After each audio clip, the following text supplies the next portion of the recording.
જય શ્રી કૃષ્ણ, રાધે રાધે. વિષ્ણુ, અહીંયા મેં છે ને 1/2 લીટર દૂધ લીધું છે. આ મલાઈવાળું દૂધ છે, એટલે આપણે જે ફૂલ ફેટવાળું દૂધ હોય ને આપણે એ જ લેવાનું છે. એને પહેલાં મેં એકવાર ગરમ કરી લીધું છે. પહેલાં એકવાર એને ગરમ કરી લઈ લેવાનું. પછી હવે શું કરીએ, હવે આપણે કઢાઈ લઈએ, જાડા તળિયાવાળી કઢાઈ લેવાની. એક વૈષ્ણવે મને કીધું કે આ સ્ટીલની કઢાઈ ક્યાં મળે.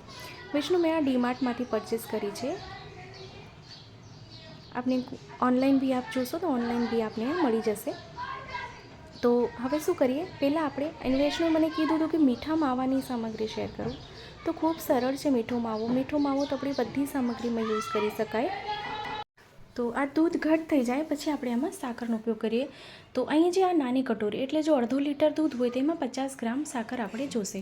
50 ગ્રામ એટલે અડધો કપ.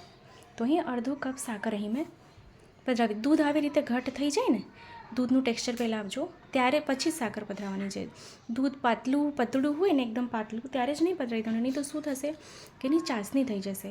તો એ માવો છે ને આમ રબર જેવું થઈ જશે, સુંદર નહીં થાય.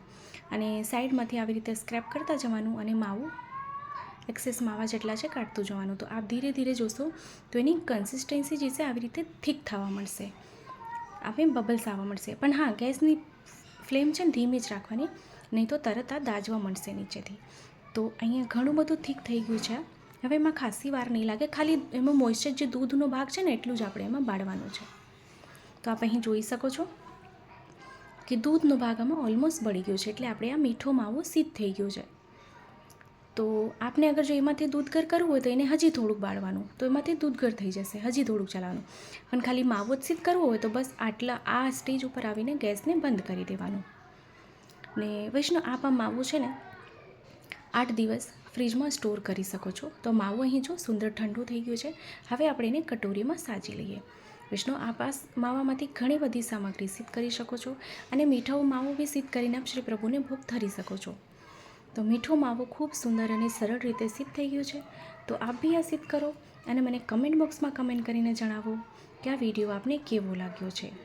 ને ચેનલ પર નવા હોય, ચેનલને સબસ્ક્રાઈબ ના કરી હોય તો ચેનલને સબસ્ક્રાઈબ કરશો, બેલ આઇકોન હિટ કરશો, જેથી જ્યારે બી કોઈ સરળ સુંદર અને તરત થઈ જાય એવી સામગ્રીનો વિડીયો મૂકું તો આપ સુધી નોટિફિકેશન આવી જાય. તો ફરીથી મળશું આપણે આવી રીતે જ નવા વિડીયો નવી સામગ્રી સાથે. ત્યાં સુધી આપ સૌને મારા જય શ્રી કૃષ્ણ. ને આપને કાંઈ ન સમજાય તો આપ મને કમેન્ટ બોક્સમાં કમેન્ટ કરીને ફરીથી પૂછી શકો છો.